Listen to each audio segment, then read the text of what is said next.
Hello and welcome to another episode of Hooks and Dice. I'm Leila Croca. Got Tommy with me.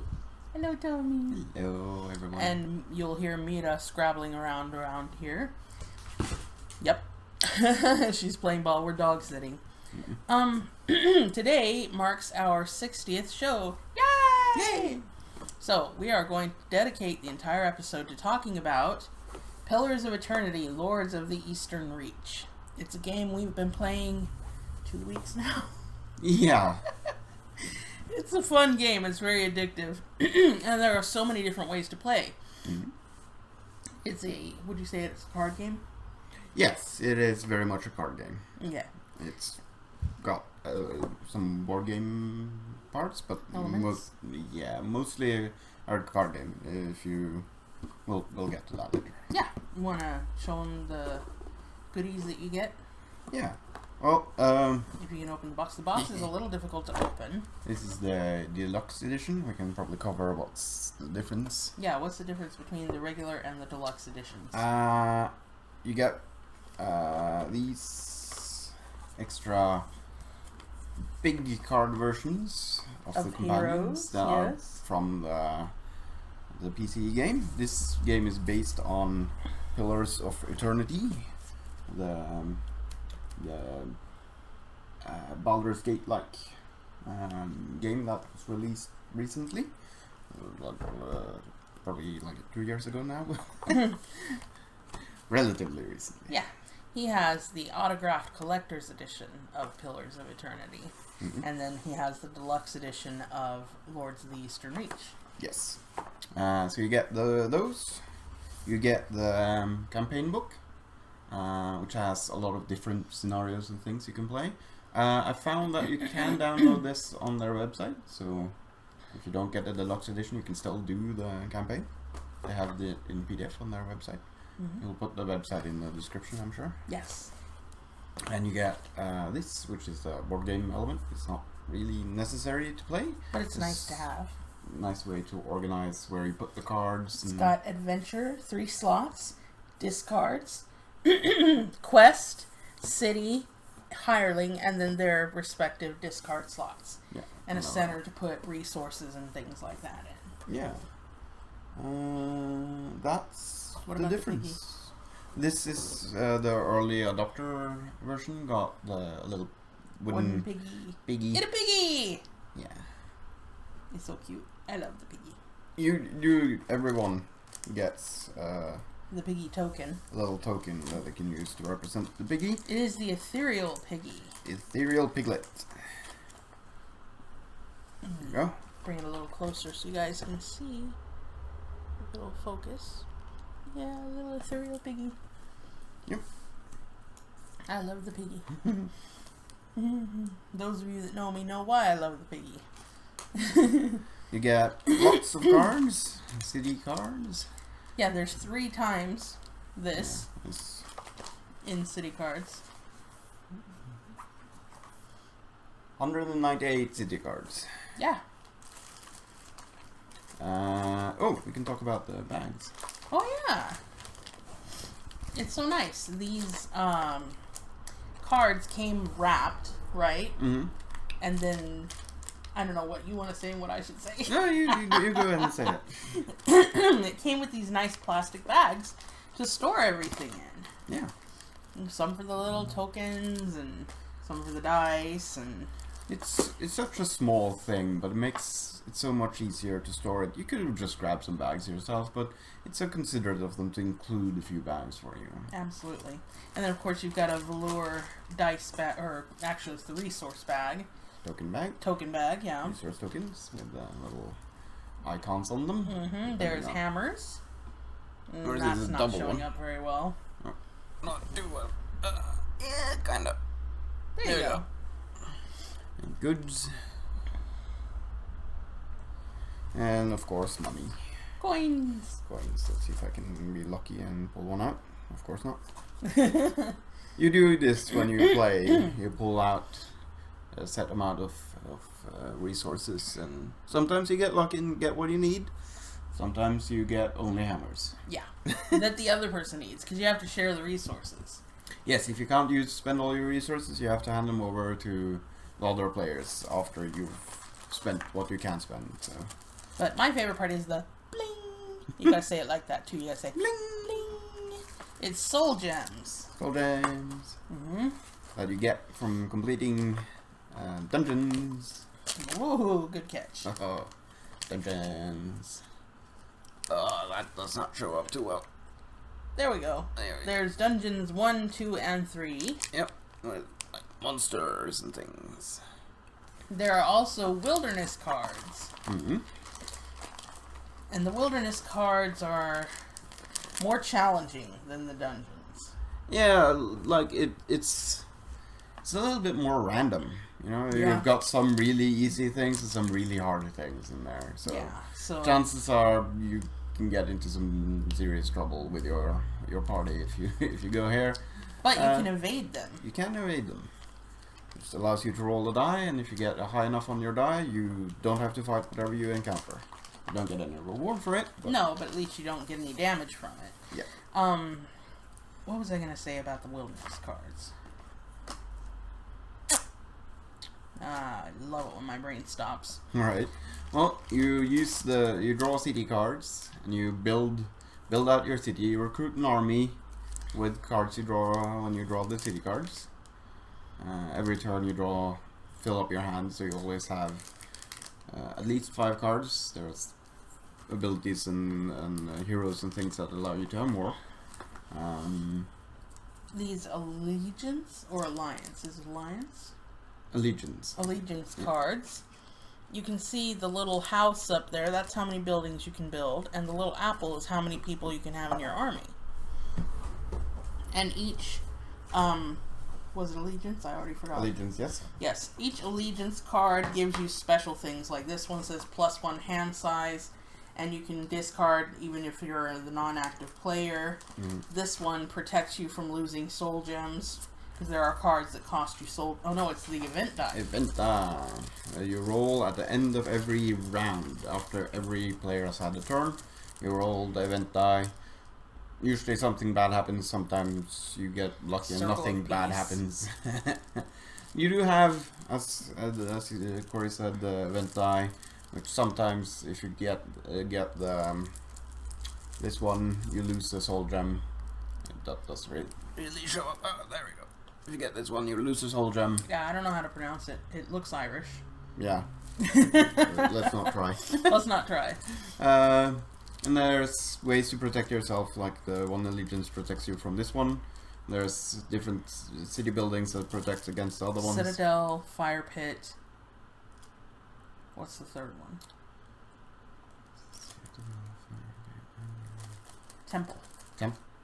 Yeah. Temple. Yep. Woohoo! I remember. Well done. So those can protect you from everything on the event die except for the lose soul gems one. But if you have the allegiance that protects you from that, then you're golden. Yeah. And you will, if you have that allegiance, you also start with some soul gems, which can be very useful. Yeah. In the early game. Because your heroes, the smaller versions of these guys, sometimes have things on the bottom. This one does not. This one has one? This one has one. It says, if you place a soul gem on it, you can roll a die. 1 is no effect, 2 through 4 is +2 armor, and 5 through 6 is 4+ armor, and then you have to return the soul gem, so it costs you a soul gem. There's your favorite. Oh yeah, I love this guy, and he was in the video game, I believe. Yep. The ones that have this little mountain range type thing symbol on them indicates that they were in the video game. I think it's meant to be the pillars of eternity. The logo for the game. Yeah. So when he's destroyed, you just put him back in your hand. If you put a soul gem on him, he gets +2 defense, and when he's destroyed, you get to keep your soul gem instead of having to give it back to the main pile. So there's lots of cool things that the different heroes do. The troops aren't too shabby either. No. Most of them also have a soul gem. Yeah. I think the only one is the Chanter that doesn't have it. They have the...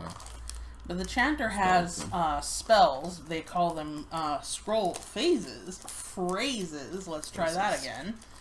On one side, there's a picture of a scroll. Yeah, there you go.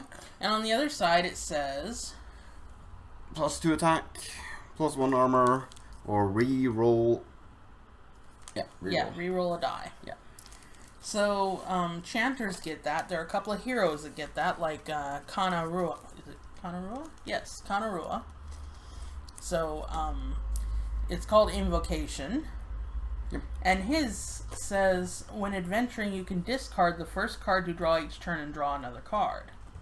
So, if you pick up a monster and like, crap, I can't play that, you can play something else. Yep. So that's cool with that hero. Yeah. The rules are a little long-winded, would you say? Yeah, it's it takes a little while to get used to it. I think it helps if you played some card games before, like Magic or Dominion or things like that. But it's thorough. I mean, thorough. They've got a diagram of the setup where you put your cards and everything. They also have a quick setup for your first few games. If you just want to dive right in. Yeah.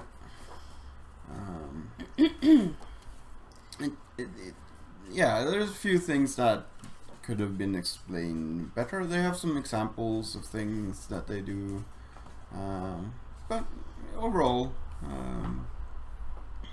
they do manage to explain most of the things. PvP, yes. We found that was quite unbalanced. Yeah. Really quickly, you can just sink the other player.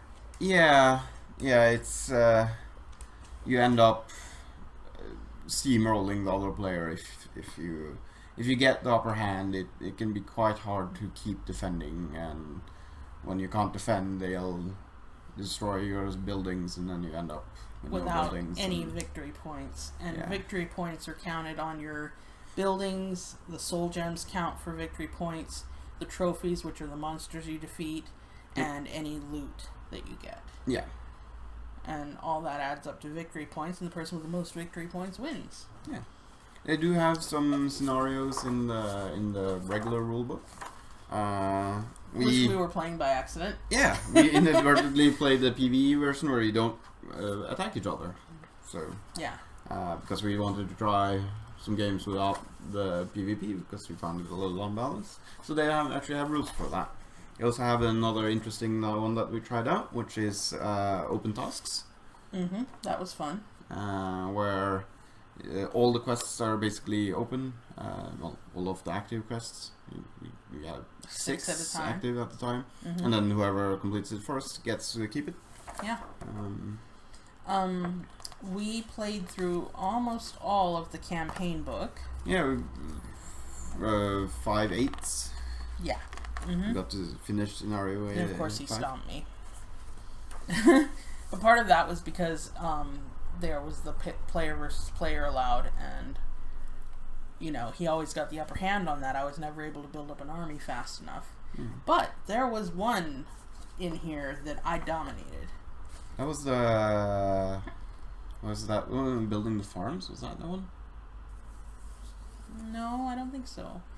I had paladins galore, I had archers, I had heroes, and I just was sweeping it. Yeah. And the campaign is a very good way to sort of try out different ways to play the game. Different aspects. Yeah. Because there's so many ways to play, we discovered. Yeah, and once you should probably play through the campaign if you're going to play the campaign from start to finish. And then once you've done that, you can go back and play any one of the scenarios on its own and play that separate game. Yeah. It does take a little while to play the game. About an hour. Yeah, thereabout. It depends if there's ways to cut it down by you basically end the game when you run out of city cards. So there's different ways of playing it. You can use all of them. You can use half of the deck and things to make a shorter game. Take out a quarter of the deck. Yep. So.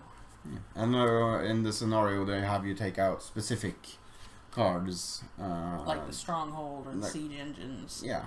That sort of that thing. you don't need for specific scenarios. Yeah. So that's how we were able to play for 2 weeks and not get bored of it, because it was something different every time. Yeah, lots of variety, and showcases how diverse the game is. Yeah. That's the right word for it. Yeah, it really is. And cleanup is quick and easy, surprisingly, with all the pieces and parts there are.